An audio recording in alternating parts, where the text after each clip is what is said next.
Chapter 5 Soul Force. You often have heard the word enthusiasm used, have used it often yourself, but have you ever thought of what the word really means? From what source it originated? What is its essential spirit? Few have. The word enthusiasm is derived from the Greek term meaning to be inspired, to be possessed by the gods, etc. The term having been originally used to designate the mental state of an inspired person who seems to be under the influence of a higher power. The term originally meant inspired by a superhuman or divine power, ecstasy, etc. It is now used, according to Webster, in the sense of enkindled and kindling fervor of soul, ardent and imaginative zeal or interest, lively manifestation of joy or zeal, etc. The word has acquired a secondary and unfavorable meaning in the sense of visionary zeal, imaginative fervor, etc. But its real and primary meaning is that ardent, lively zeal and interest in the inner forces of one's nature.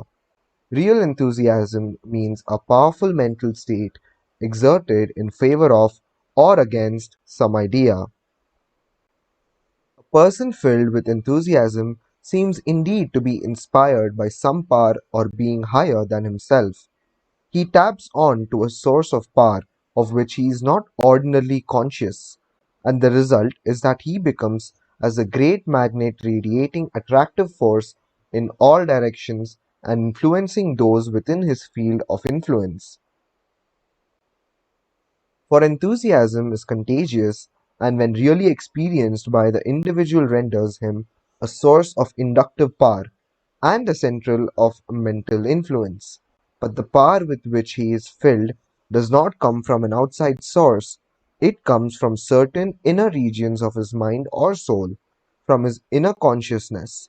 Those who have read our little manual entitled Inner Consciousness will readily understand from what part of the mentality such power is derived. Enthusiasm is really soul power, and when genuine is so recognized and felt by those coming within its field of influence. Without a certain amount of enthusiasm, no one ever has attained success, and never will do so. There is no power in personal intercourse that can be compared to enthusiasm of the right sort. It comprises earnestness, concentration, and power, and there are a very few people that cannot be influenced in some degree by its manifestation by another. Few people realize the actual value of enthusiasm. Many have succeeded by reason of its possession, and many have failed by reason of its lack. Enthusiasm is the steam that drives our mental machinery, and which indirectly thus accomplishes the great things in life. You cannot accomplish tasks properly yourself unless you manifest a degree of interest in them. And what is enthusiasm but interest plus inspiration? Inspired interest. That's what enthusiasm is. By the power of enthusiasm, the great things of life are brought to expression and accomplishment. Enthusiasm is not a thing which some possesses and others lack. All persons have it potentially, but only a few are able to express it. The majority is afraid to let themselves feel a thing and then to let the feeling express itself in powerful action like the steam in an engine. The majority of persons do not know how to get up the steam of enthusiasm. They fail to keep the fires of interest and desire kindled under their mental boiler, and the consequence is they fail to get up the steam of enthusiasm. Enthusiasm may be developed by cultivating interest and love of your task. Interest, confidence, and desire arouse enthusiasm, and it remains for you to either concentrate it so that its effect will be directed straight toward the object, person, or thing that you wish to move, or else allow it to dissipate itself in the air without result. Like steam, enthusiasm may be dissipated or used. By concentrated direction it produces results, and by foolish waste and dissipation it fails to do so. The more interest you take in a thing, the greater does your confidence and desire grow, and from these arise the steam of enthusiasm. So remember always that interest is the mother of enthusiasm. The enthusiastic man naturally tends toward the optimistic frame of mind, and by doing so, he diffuses an atmosphere of confident, cheerful expectation around him, which tends to inspire confidence in others and which aids him in his endeavors. He surrounds himself with a mental aura of success. He vibrates success, and those into whose presence he comes unconsciously take on his vibrations. Enthusiasm is very contagious, and one filled with the right quality, kind, and degree of it unconsciously communicates his interest, earnestness, and expectations to others. Enthusiasm plays an important part in that which is called personal magnetism. It is a live, warm, vital mental quality, and it quickens the pulse of the one using it and those who are affected by it. It is different from the cold-blooded indifference that one meets with so often in business, and which causes many a sale to be lost, and many a good thing to be turned down. The man who lacks enthusiasm is robbed of more than half his force of personal influence. No matter how good his arguments may be, no matter how meritorious his proposition may be, unless he possesses the warm vital quality of enthusiasm, his efforts are largely wasted and his result impaired.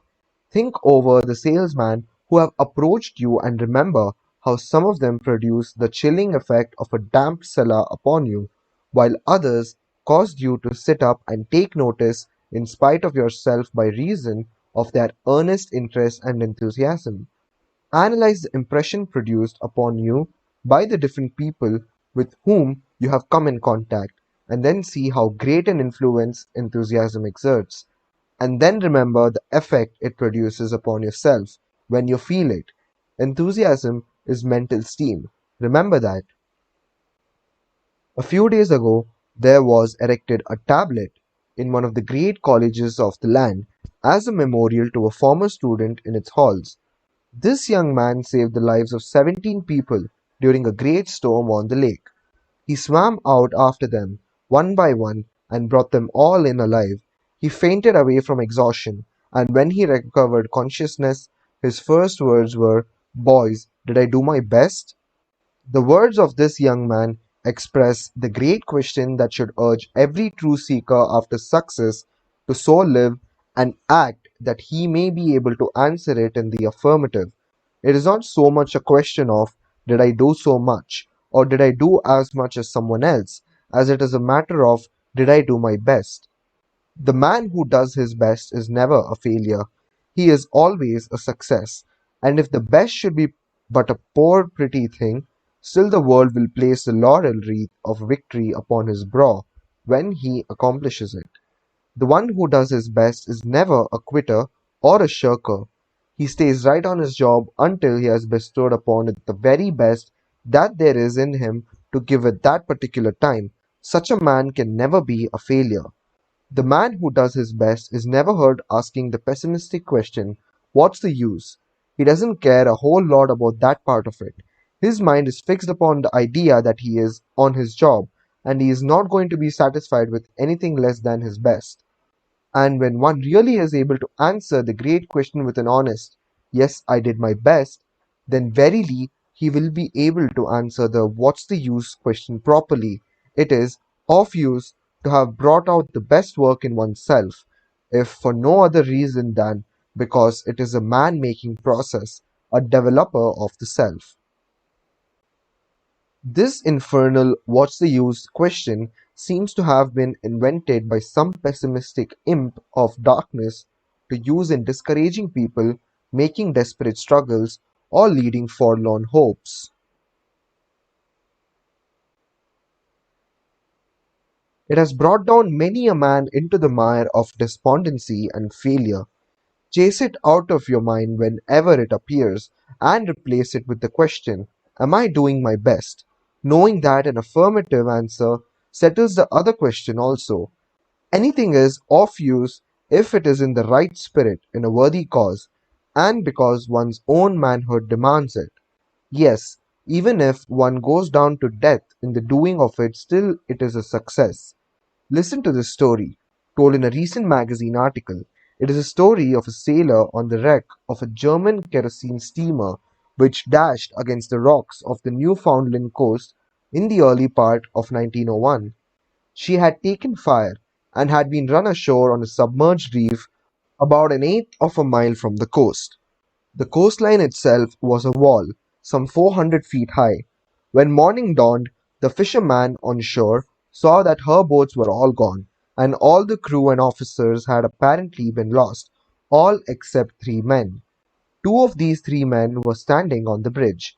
The third was aloft, lashed to the rigging. Later the watchers saw a tremendous wave strike the vessel, sweeping away the bridge and the two men who had been standing on it. Several hours later they saw the man in the rigging unlash him and beat his arms against his body vigorously, evidently to restore the circulation, which had been almost stopped by the lashing and the extreme cold.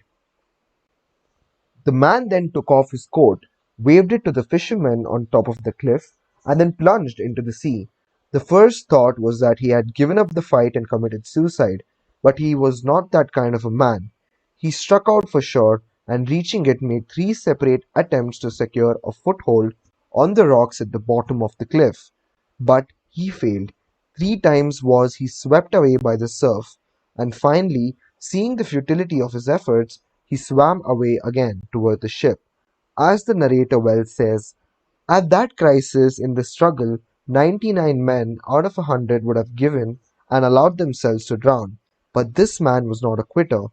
After a fierce battle with the waves, the man gained the ship, and after a desperate struggle managed to board her. He climbed again into the rigging and waved his hand to the fishermen high up on the cliff, who were unable to help him. He lashed himself fast, and until dark could be seen signaling the fishermen above to show them that he was still alive and game. When the following morning broke, the fishermen saw that his head had fallen into his breast.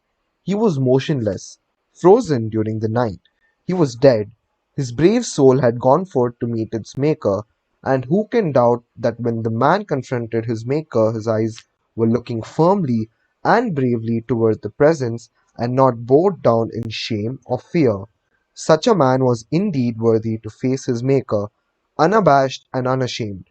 As the writer George Kennan has said in words that make one thrill, that man died as a man in adverse circumstances ought to die, fighting to the last. You may call it foolish, and say that he might better have ended his sufferings by allowing himself to drown when he found that he could not make a landing at the base of the cliff. But deep down in your hearts, you pay secret homage to this courage, his endurance, and his indomitable will.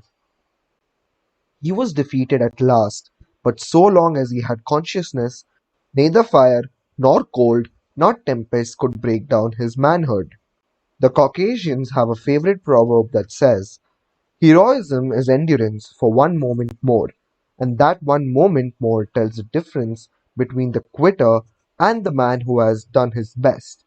No one is dead until his heart has eased beating, and no one has failed so long as there is one more bit of fight in him, and that one moment more often is the moment in which the tide turns, the moment when the enemy relaxes his hold and drops back beaten.